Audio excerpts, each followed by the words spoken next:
Hello दोस्तों, तो स्वागत है हमारे हिंदी का क्लास में, यानी रियल एजुकेशन चैनल पर।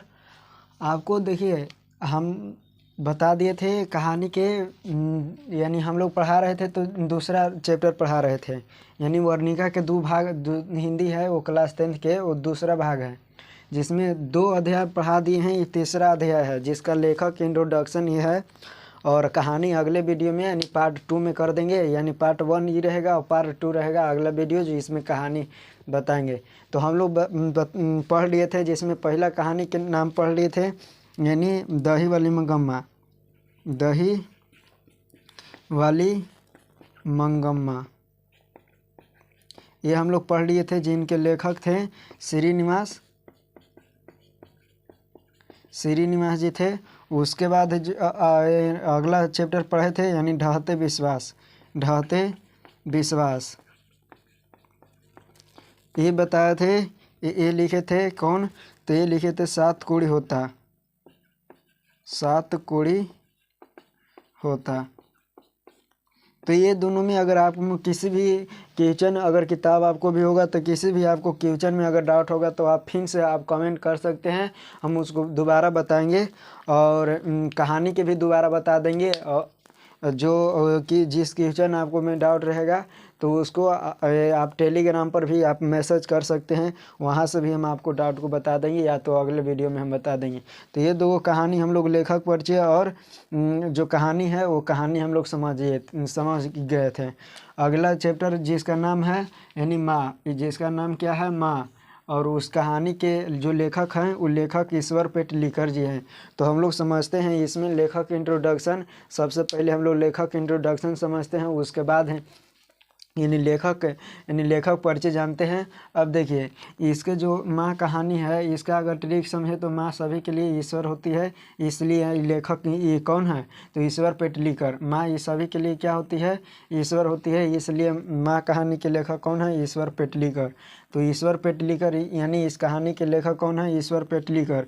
ये कहाँ की कहानी है? तो गुजरात की कहानी है। ये कहाँ की कहानी है? तो गुजरात की कहानी है। और ये कौन से भाषा में लिखा गया है? तो गुजराती भाषा में लिखा गया है। उसके बाद इनकी अगर प्रसिद्ध अगर कहानी अगर कहे तो प्रसिद्ध कहानी ये पूछता है, हर एक बार पूछता है। आप ध्यान से देखिएगा, इसकी प्रसिद्ध कहानी है जो खून की सगाई। इनकी प्रसिद्ध कहानी क्या है? खून की सगाई। उसके बाद एक उपन्यास लिखे थे, उपन्यास का नाम है काला पानी। याद रखिएगा, उपन्यास का नाम है काला पानी। और इसके अनुवादक कौन है? यानी कौन से, यानी माँ जो कहानी है, माँ कहानी कौन से भाषा में लिखा गया है? गुजराती भाषा में लिखा गया है। गुजराती भाषा में लिखा गया है, लेकिन हम लोग पढ़ रहे हैं हिंदी में, तो हिंदी में जो अनुवाद किए हैं वो गोपाल दास नागर किए हैं। गोपाल दास नागर, याद रखिएगा, गोपाल दास नागर किए हैं। कौन से कहानी से लिया गया है? माँ, यानी माँ कहानी संग्रह है इनका, और उसी कहानी से एक छोटा माँ कहानी लिया गया, जिसको हम लोग पढ़ेंगे। अब देखिए, अगर इस कहानी में अगर समझ गए हैं तो इस कहानी में जो है वो प्रमुख पात्र है, एक तो माँ खुद है, उसके बाद एक मंगू है जो छोटी लड़की है, और बड़ी लड़की के नाम है कमू। ये बड़ी लड़की है, और जो मंगू है वो मंगू 12 वर्ष के है। ये पागल और गूंगी है, जन्म से ही पागल और गूंगी है। एक और इसमें नाम दर्शाया गया है, यानी लड़की के, जिसका नाम कुसुम है, यानी गाँव की लड़की है जिसका नाम क्या है? कुसुम है। तो आप फिर से देख लीजिए। सबसे पहले हम लोग लेखक जानते हैं कि इसके लेखक कौन है? तो ईश्वर पेटलीकर। इसके लेखक कौन है? ईश्वर पेटलीकर। ये कहाँ की कहानी है? गुजरात के कौन से भाषा में है? तो गुजराती भाषा में लिखा गया है। गुजराती भाषा में लिखा गया है। अगर इनके प्रसिद्ध अगर कहानी के नाम बताएं तो कहानी का इनका प्रसिद्ध है खून की सगाई। उसके बाद उपन्यास जो है वो उपन्यास काला पानी है, और ये अनुवाद कौन किए हैं? तो गोपाल दास नागर। ये कौन से कहानी से लिया गया है? तो कहानी संग्रह, माँ कहानी के संग्रह से लिया गया है। इसमें तीन चीज़ दर्शाया गया है। इसका जो एज दर्शाया गया है मंगू 12 वर्ष के है। ये जन्म से ही पागल और गूंगी है, इनकी छोटी लड़की है। और कमू बड़ी लड़की है।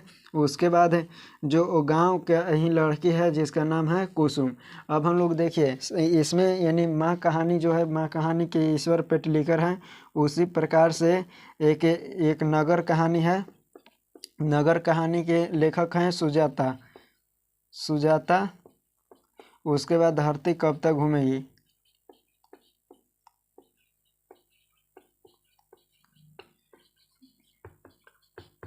घूमेगी, इनके लेखक हैं सावरदैया।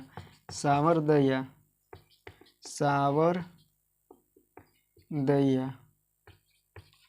ये लिखे हैं, यानी सावरदैया लिखे हैं धरती कब तक घूमेगी। देखिए सबसे पहला बात कि लिखे हैं ये कौन सी कहानी है, दही वाली मंगम्मा कहानी है। श्रीनिवास ढाते विश्वास कहानी के लेखक कौन है, सात कोड़ी होता। माँ कहानी के लेखक ईश्वर पेटलीकर। और जो नगर कहानी के है वो सुजाता है। धरती कब तक घूमेगी के लेखक सावरदैया है। अब हम लोग जानते हैं दही वाली मंगम्मा जो है वो कहाँ की कहानी है, तो कर्नाटक की कहानी है। दही वाली मंगम्मा कहाँ की कहानी है, कर्नाटक की कहानी है। कर्नाटक की कहानी है। और ये कहाँ की कहानी है, तो ये उड़ीसा की कहानी है। ये कन्नड़ भाषा में लिखा गया है, कन्नड़ भाषा में लिखा गया है। ये उड़िया भाषा में लिखा गया है। और जो हम लोग आज पढ़ रहे हैं ये कौन सी भाषा में लिखा गया है, गुजराती भाषा में। ये गुजराती भाषा में लिखा गया है। इसके बाद जब हम ये पढ़ाएंगे तो ये बता देते हैं ये कौन सी भाषा में लिखा गया है, तो ये तमिल है।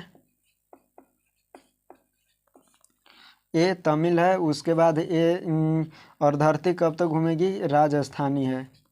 राजस्थानी यानी राजस्थान की कहानी है, इसलिए राजस्थानी कहानी जो है वो पहला सबसे लास्ट वाला राजस्थानी और ये तमिल है। तो ये देख लिए आप शायद समझ गए होंगे। देखिए पहला कहानी है वो पहला कहानी के लेखक श्रीनिवास जी, जो कनाडा की कहानी है ये कन्नड़ भाषा में लिया गया है। ये उड़ीसा की कहानी है, इसके लेखक जो ढहते विश्वास के लेखक सात कोड़ी होता माँ गुजराती भाषा है, गुजराती भाषा में लिखा गया है। इनके लेखक ईश्वर पेटलीकर जी हैं। धरती कब तक घूमेगी और नगर कहानी के हैं सुजाता, ये तमिलनाडु की कहानी है, इसलिए तमिल भाषा में लिखा गया। धरती कब तक घूमेगी के लेखक है सावरदैया, राजस्थानी यानी राजस्थान का कहानी है। तो ऑलरेडी हम लोग इतना लेखक परिचय समझ गए हैं, कुछ पात्र के नाम समझ गए हैं। अब डायरेक्ट अगर अगला वीडियो में हम इसके कहानी बताएंगे। तब तक के लिए हम लोग मिलेंगे अगले वीडियो में, तब तक के लिए जय हिंद।